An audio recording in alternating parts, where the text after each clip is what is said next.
اور اس کو بڑا مشکل ہے پینیٹریٹ. جو اپنے ایجنٹس پہلے بھی آرمینیا کے تھرو لے کر آئے تھے, لے کر آ کے ان کو کافی نقصان پہنچایا تھا. اس کے بہانہ ایک بنا رہے تھے امریکنس کہ ہم کچھ انٹرفیئر کریں گے, پھر نہیں کر سکے. اس کے ساتھ انہوں نے پھر ایک اور وارننگ بھی دی ہے ایران کے پاس جا رہے ہیں, ایران کو, ملیشیا کو, ٹروپس کو, جی آپ ہتھیار ڈال دیں, ہم آپ کو امیونٹی دیں گے, ہم آپ کا خیال کریں گے, ہم آپ کے لیے رجیم چینج کر رہے ہیں. What the bloody hell they are talking about it. The point is Iran کی حکومت چینج کرنا ایران کے عوام کی مرضی ہے. دے فیل بیٹر جو بھی کرتے ہیں وہ آپ ان کی سوورنٹی میں کیسے انٹر ہو سکتے ہیں. اور اسرائیل اپنی مرضی جب مرضی چاہتا ہے, وہ پہلے بھی اس نے مارا, پھر جب ایران نے نقصان پہنچایا تو خود سیز فائر کی بات کی. ایران کو ایک پرسنلی فیل اس وقت بجائے اس کے کہ امریکن ایسٹ جو ہے مڈل ایسٹ میں وہاں جائے, بہتر یہی ہے کہ ان کو یہ چاہیے کہ وہ صرف کانسنٹریٹ کرے اسرائیل کے اوپر. ٹھیک, آپ کیا سمجھتے ہیں ڈیفنس کیپیبلٹیز کتنی ہیں ایران کی, اور رائٹ ناؤ اگر دیکھا جائے تو کتنے عرصے تک وار سسٹین کر سکتا ہے ایران, کیونکہ ایک بڑی جنگ ہے, امریکہ اور اسرائیل دونوں ساتھ ہیں. دیکھیں ٹھیک ہے, دیر نو میچ کوئی نہیں ہے, let's be very frankly, ultimately جو یو ایس اے چاہتا ہے وہ کر لے گا, اچیومنٹ کر لے گا. لیکن رجیم چینج کے لیے اگر وہاں کی عوام حکومت کے ساتھ کھڑی ہے تو دنیا کی کوئی طاقت رجیم چینج نہیں کر سکتی. افضل صاحب, آپ کیا سمجھتے ہیں ایران کی ڈیفنس کیپیبلٹی کتنی ہے, کتنے عرصے تک ایران سسٹین کر لے گا اگر اسرائیل اور امریکہ دونوں حملہ آور ہوتے ہیں؟ دیکھیے اف کی بات نہیں ہے, وہ جارحیت کر رہے ہیں. وہ 12 days وار جون 2025 میں بھی اسرائیل نے یہ بڑا قدم اٹھایا تھا, اس نے امریکہ کو انوالو کرنے میں کامیاب ہو گیا تھا. امریکہ اسی لیے اس جنگ میں کود پڑنے پر مجبور ہوا, وہ جارحیت کی تاکہ اسرائیل کو بچائے. ایران نے کوئی سیز فائر کی ریکویسٹ نہیں کی تھی. آپ نے دیکھا جنگ کے 10ویں روز یا 11ویں روز امریکہ اسرائیل کو نجات دلانے کے لیے نیتن یاہو کے تمام کنسسٹنٹ ڈیمانڈز جو کہ امریکہ کچھ کریں, 10ویں تک تو امریکہ کچھ کر نہیں پا رہا تھا, رادر دن کہ وہ اسرائیل کو غزہ میں نسل کشی کے ساتھ ساتھ وہاں پہ ویپنز اور ہیوی آرسنلز پرووائڈ کرنے کے ساتھ 11ویں روز غالباً یا 10ویں روز کے آخر تک امریکہ نے اس لیے جارحیت کی, اور ابھی بڑے بڑے دعوے کر رہے ہیں کہ جوہری تنصیبات کو میں نے نیست و نابود کر دی تاکہ اسرائیل کو اس دلدل سے نکلنے پہ ایک فیس سیونگ کے لیے راستہ ڈھونڈے دونوں کے لیے. لیکن ابھی میں سن رہا تھا کہ اسرائیل ایک چھوٹا سا ٹارگٹ ہے ایران, اس کے اوپر فوکس کرنے. اس سے پہلے ایران نے اسرائیل کے متھ کو چیلنج کر دیا 2024 میں, جب اسرائیل نے ایران کے ڈپلومیٹک ایریا پر جارحیت کی. اسرائیل کو ٹارگٹ کرنا, اس کو چیلنج دینا, ایران نے اس کو سائڈ پہ کر دیا ہے. لیکن یہ ٹائم ہے امریکہ کو سبق سکھانے کے لیے, دنیا کو دکھانے کے لیے کہ کوئی اگلی بار کوئی ملک ڈپلومیسی کے نام پر غداری کرے, یہاں پہ ایک ٹیبل پہ مذاکرات کی بات کر رہی ہو اور دوسری طرف اسرائیل کے ساتھ مل کے اس طرح کی بلنٹڈ کوئی نیکٹ جارحیت کرنے, اس کے لیے سبق سکھانا ضروری ہے. اور میں نہیں سمجھتا اس بیچ میں ایران کے ڈیفنس میں کوئی کمی آ جائے. ان کے کیپیبلٹیز میں کوئی کمی نہیں ہے. انہوں نے 12 روزہ جنگ میں جو ان کے ویک پوائنٹ ہے, ان کے اسٹرانگ پوائنٹ ہے, خصوصاً اسرائیل کے ویک پوائنٹس کو, امریکی ویک پوائنٹس کو انہوں نے ایک لیسن حاصل کیے ہیں. اور میں سمجھتا ہوں یہ اب جس طرح سپریم لیڈر آیت اللہ امام خامنئی نے کہا تھا, یہ اب ایک بائلیٹرل کنفرنٹیشن نہیں ہوگی, یہ ایک ریجنل کنفلکٹ کی طرف جا رہی ہے. ریجنل کانفلکٹ میں جو گلف کنٹریز ہیں, بریگیڈیئر صاحب, وہ کتنا سسٹین کر سکتے ہیں ریجنل کانفلکٹ؟ کیا یہ 1-2 دن, ہفتہ, 2 ہفتے کا نظر آ رہا ہے, یا آپ کو یہ مہینے سے زائد نظر آ رہا ہے؟ ظاہری بات ہے جنگ میں وسائل لگتے ہیں, جنگ میں پھر کیپیبلٹی بھی دیکھی جاتی ہے, سسٹیننس کیپیبلٹی کتنی ہے. آپ کو کیا خیال ہے کہ گلف کنٹریز کا کیا ریئیکشن ہوگا؟ دیکھیں گلف کنٹری کی کیپیبلٹی کوئی نہیں ہے ریئیکٹ کرنے کی. اگر ریئیکٹ کرے گا تو ان کے بہاف پہ یہ امریکہ ہی ریئیکٹ کرے گا, کیونکہ ظاہر ہے کہ اگر ان کے اسٹریٹجک ایسٹس پہ جائیں گے تو بجائے وہ مڈل ایسٹرن کنٹریز نہیں کریں گی, وہ تو پھر امریکن ایسٹس, امریکن ول ٹیک, وہ اس کے اوپر ریٹیلیٹ کریں گے اسرائیل کے ساتھ مل کے. میں اسی کانٹیکسٹ پہ کہہ رہا ہوں, تو وی ڈو انڈرسٹینڈ ایران کی سچویشن, اور Pakistan is fully standing with Israel. Pakistan کی حکومت مورلی, اس کے بعد ڈپلومیٹکلی اور strategically we are fully standing with Iran. پہلے بھی ہم نے ان کے ساتھ کھڑے ہوئے تھے, ابھی بھی ہم کھڑے ہیں. We complement each other security matters کو. اس پہ کوئی ڈاؤٹ نہیں ہے. پاکستان نے پہلے بھی ہم شور ضرور بات کی ہوگی امریکن سے کہ اس کے اس ریجن میں کیا افیکٹ ہوں گے, کیسے ہونا چاہیے. آپ کو اگر انرجی یورینیم 0% چاہیے, چلو یہ بات تو ایران کو منائی جا سکتی ہے, لیکن اگر آپ کو یہ کہیں کہ میزائل اپنے ٹوٹل میزائل کیپیبلٹی ختم کر دیں, تو یہ تو اس کا مطلب ایران میں بھی سٹنگ ڈک, ایران اسرائیل جب چاہے گا اس پر اٹیک کر دے گا. تو یہ تو نہیں ہو سکتا. کچھ چیزوں پہ آپ کمپرومائز نہیں کرتے نیشنل لیول کے اوپر. سیکنڈ, رجیم چینج جو گڈ نو رائٹ کہ آپ عوام. ٹھیک, افضل صاحب کی جانب بڑھوں گا. افضل صاحب, آپ کیا سمجھتے ہیں کہ ایران میں رائٹ ناؤ جو کرنٹ رجیم ہے اس کی کتنی پاپولیرٹی ہے, اور ریسنٹلی جو احتجاج ہوئے تھے جس میں ایک اگینسٹ سینٹیمنٹس تھا, اس کے مقابلے میں احتجاج کیے گئے جو کہ یعنی جو آیت اللہ خامنہئی ہیں ان کے حق میں مظاہرے ہوئے تھے, تو کس طرح سے آپ ریشو دیکھتے ہیں اگر ہم دیکھیں کہ ایران کے اندر جو ہیٹ کا سینٹیمنٹس ہے یا پھر رجیم کے لورز جو ہیں موجود؟ ابھی آپ اور میں ہم بات کر رہے ہیں اس وقت مشہد میں اور تہران میں اور ایک اور کئی شہر میں حکومت کے حمایت میں, ملک کی سالمیت کے دفاع, آرم فورسز کی حمایت میں لوگ باہر نکلے ہوئے.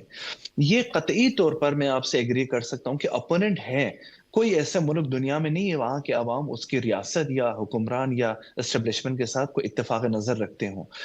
پہلے بھی جنوری کے شروع ہفتوں میں کچھ ایسے مظاہرے ہوئے, کیونکہ انفارچونیٹلی اس پر امریکہ اور اسرائیل نے ایک بہانہ بنا کے اس کو ڈائیورٹ کرنے کی کوشش کی, اور کئی سینکڑوں عوام جانوں کے ضیاع ہوئے. وہاں پہ دہشت گرد پکڑے گئے, دہشت گرد مارے بھی گئے. 2025 جون میں اس وقت جب اسرائیل نے جارحیت کی, تب بھی ایرانی عوام اس سچویشن میں باہر نکلے تھے. ایرانی عوام ایک ریزیلینس ہے, وہ ایک نیشنل, وہ یہ نہیں دیکھتے ہیں جب ایک اسٹیبلشمنٹ کے ساتھ, ان کے نظام کے ساتھ کوئی مخالفت ہو, لیکن اس کی قیمت یہ ہو کہ وہ باہر کے دشمن کو, باہر کے کوئی کسی اور رجیم کو اپنے ملک میں انویڈ کرنے کی اجازت دے تاکہ ان کو کوئی لیوریج ہو.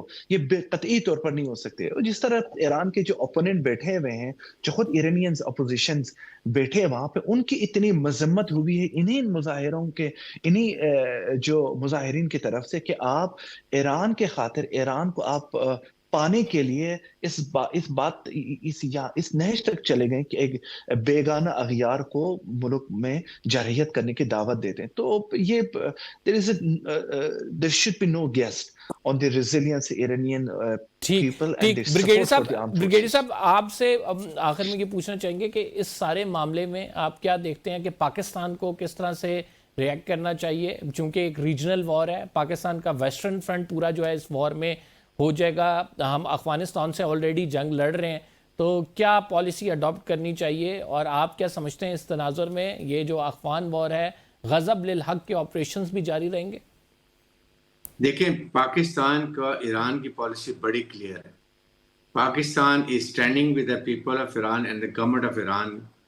ملٹری تو ظاہر ہے ہم سپورٹ نہیں کر سکتے, لیکن اس کے علاوہ مورلی, ڈپلومیٹکلی, اسٹریٹجیکلی, ہر لحاظ سے بیک ٹو ڈپلومیسی پاکستان سالسل کے بھی تیار ہے, ہر چیزیں تیار ہے. پاکستان کو کوئی شک نہیں. ایران ہمارے ہمسایہ ملک ہے, مسلمان ملک ہے, بردر ملک ہے, ہمیں کوئی ڈاؤٹ نہیں ہے. لیکن ساتھ پاکستان فتن جو یہ افغان طالبان رجیم ہے, ان کے خلاف جو بھی یہ کارروائی کریں گے, پاکستان بہت وائلنٹ ریئیکٹ کر رہے ہیں. ابھی بھی ہم ان کے خلاف آپریشن کر رہے ہیں, خاص طور پر غضب للحق کے اندر ہم کر رہے ہیں. اور اس کے ساتھ یہ سچویشن اس وقت خدا نہ خاصہ خراب ہوتی ہے اگر کسی وجہ سے اسرائیل نواز حکومت ایران میں آتی ہے, تو وہ اس خطے کے لیے بہت خطرناک ہے. اینڈ وی پرے کہ اٹ شوڈ نیور ہیپن, کیونکہ پھر انڈیا بھی وہاں پر آ جائے گا. انڈیا بھی ان کا دوست ہے. What counter measures we can adopt to prevent this? دیکھیے, کاؤنٹر میجر ہمارے پاس تو اپنی تو ہم نے پوری کاؤنٹر میجرز کیے ہیں, ہمیں کوئی ڈاؤٹ نہیں ہے. ہم ایک نیوکلیر ملک بھی ہیں, ہم ایک بہت لڑاکا فوج, بیٹل ہارڈنڈ فورس بھی ہے, جیو اسٹریٹجک لوکیشن بہت اچھی ہے. ہم کسی لحاظ سے ہمارے ملک کی طرف کوئی میلی نظر سے نہیں دیکھ سکتا.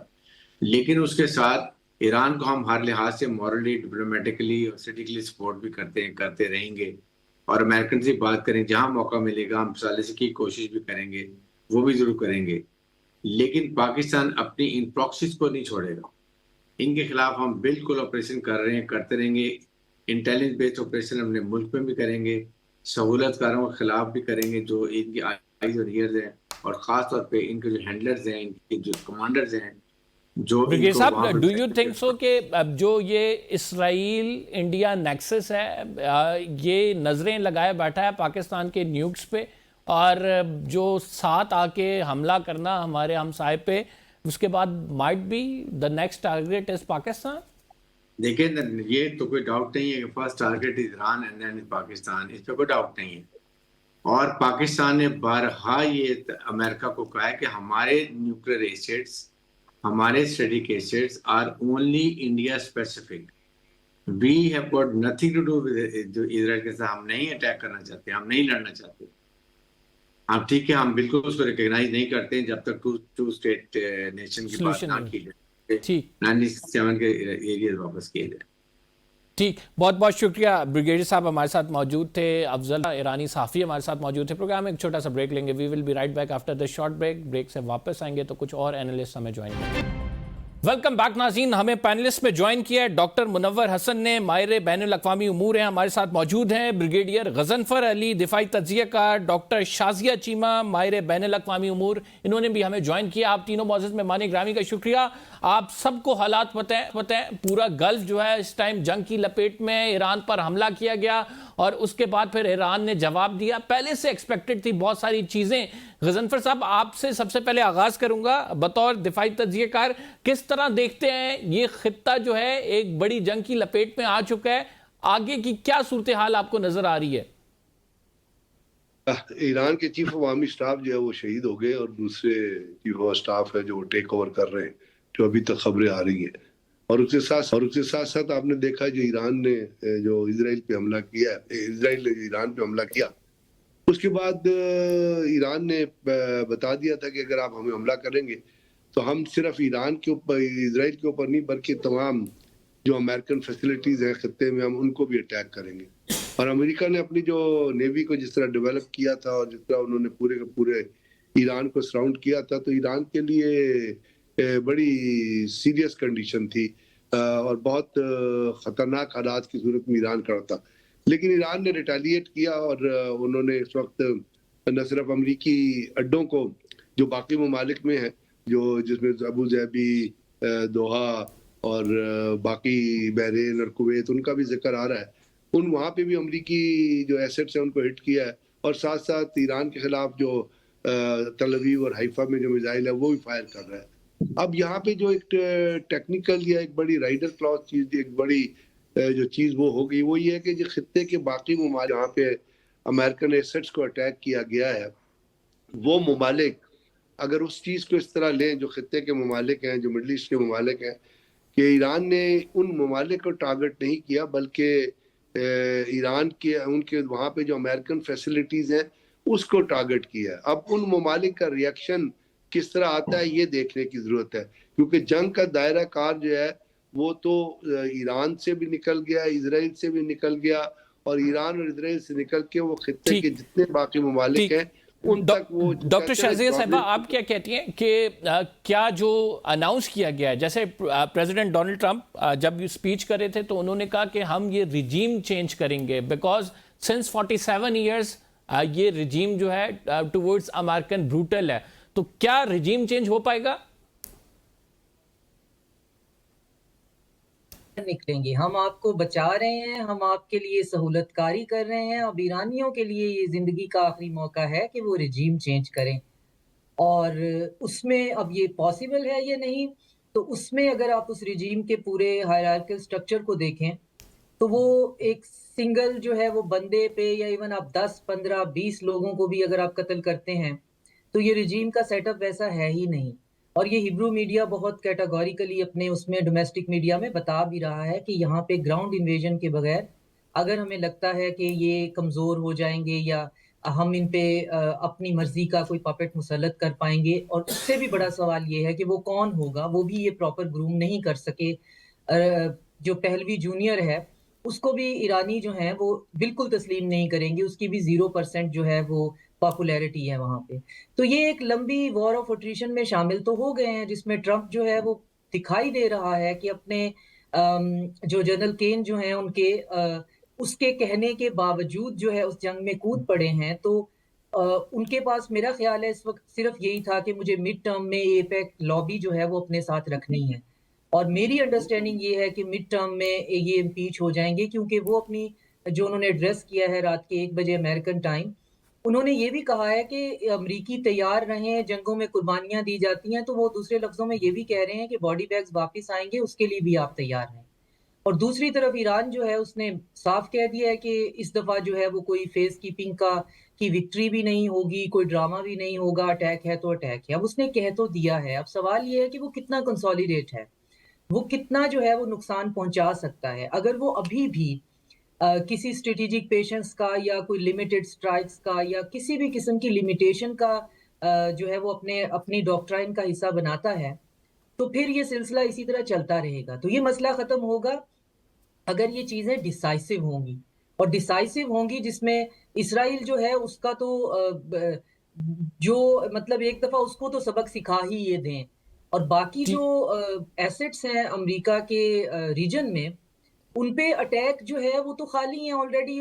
جب اتنے پلانڈ اٹیک ہوتے ہیں آلریڈی جو ہے وہ مائک ہکبی جو ہے وہ پرسوں رات یہ کہہ چکے تھے کہ جو امریکی ہیں وہ اسرائیل سے باہر چلے جائیں، تو یہ کوئی سرپرائز بھی نہیں ہے، سب کو پتا ہے، انتظار ہو رہا تھا کہ جی ہونا ہے ہونا ہے ہونا ہے۔ صحیح ڈاکٹر صاحب، ڈاکٹر منور صاحب، آپ کیا ایکسپیکٹ کرتے ہیں what would be the reactions of Gulf countries, Kuwait, Bahrain, Qatar اور سعودی عرب، even U A E, Dubai, جو مختلف بیسز کو ٹارگٹ کیا گیا ہے، آپ کیا کہتے ہیں کیا ریئیکشن آئے گا گلف کنٹریز کی جانب سے؟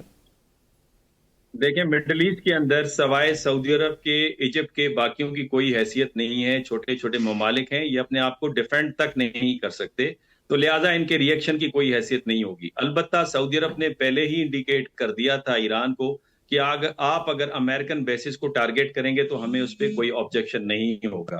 میرے اپنے نظریے کے مطابق امریکہ گریٹ گیم ٹریپ کا شکار ہو چکا ہے۔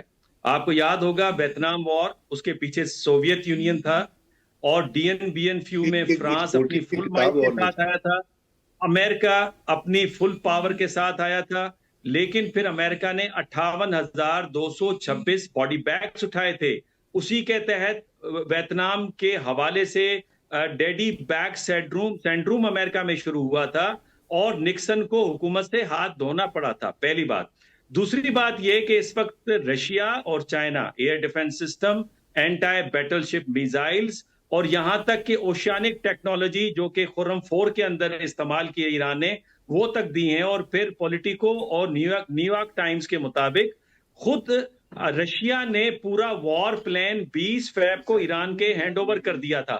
تو لہٰذا میں یہ سمجھتا ہوں کہ امریکہ ٹریپ ہو چکا ہے، اور ایران کو آگے کر کے رشیا اور چائنا نے بنیادی طور پہ امریکہ کو ایک ایسی انجری انفلکٹ کرنی ہے کہ وہ دوسری وار لڑنے کے قابل نہ رہے، اور ویتنام اور تائیوان آرام سے چائنا کے پاس آ جائے۔ یہ بلنڈر کیا ہے، اور خود جو ریزنٹمنٹ ہے امریکن سوسائٹی کے اندر، جہاں پہ جو میگا کانسٹیٹوئنسی ہے وہ ڈیمانڈ کر رہی ہے امریکہ فرسٹ رکھیں نہ کہ اسرائیل فرسٹ رکھیں، اور اس وقت پریزیڈنٹ ٹرمپ اپنے پاپولیرٹی کے لوئسٹ ایپ پہ ہیں، 50 پوائنٹ سے ان کی پاپولیرٹی لیس دین 20 پوائنٹ پہ آ گئی ہے۔ تو سمجھیے کہ ریپبلکنز کے ہاتھوں مڈ ٹرم الیکشن چلا گیا ہے۔ ناظرین، ہم ایک چھوٹا سا بریک لیتے ہیں، we will be right back after break. Brigadier Ghazanfar sahab سے جانیں گے کہ کیا امریکہ جو ہے وہ حملے اگر جاری رکھے گا تو ایران کس حد تک سسٹین کر سکتا ہے، کتنے دن تک سسٹین کر سکتا ہے، کتنی لمبی آپ کو یہ جنگ نظر آ رہی ہے اس چھوٹے سے بریک کے بعد۔ ویلکم بیک ناظرین۔ بریگیڈیئر غضنفر صاحب، یہ جنگ کتنی طویل چل سکتی ہے؟ ایران میں کتنی طاقت ہے، دفاعی صلاحیت کتنی موجود ہے، اور کتنے عرصے تک وہ حملے سسٹین کر سکتا ہے؟ بہت امپورٹنٹ چیز جو ہے وہ ہے ایران کی ریزیلینس۔ ایران ایک قوم ہے، وہ کوئی ابھی آزاد نہیں ہوئے، 1000 سال پرانا قوم ہے۔ تو جہاں تک تو ان کی قوم کی کمٹمنٹ کا، ڈیڈیکیشن کا، ریزیلینس کا اور سسٹیننس کا تعلق ہے، وہ اسٹیمنا ان کے اندر بہت زیادہ ہے۔ دوسری بات ہے ایران کی جیوگرافیکل لے آؤٹ کی، اور ایران کا جو جیوگرافیکل لے آؤٹ ہے وہ اتنا اسٹرانگ ہے کہ وہ کسی بھی قسم کے اوفینسو ڈیزائنز کو، اگر جس میں آپ بوٹس آن گراؤنڈ کہتے ہیں، وہ اس کو سسٹین کر کے اور جو اوفینسو پار ہوگی اس کو بہت نقصان پہنچا سکتا ہے۔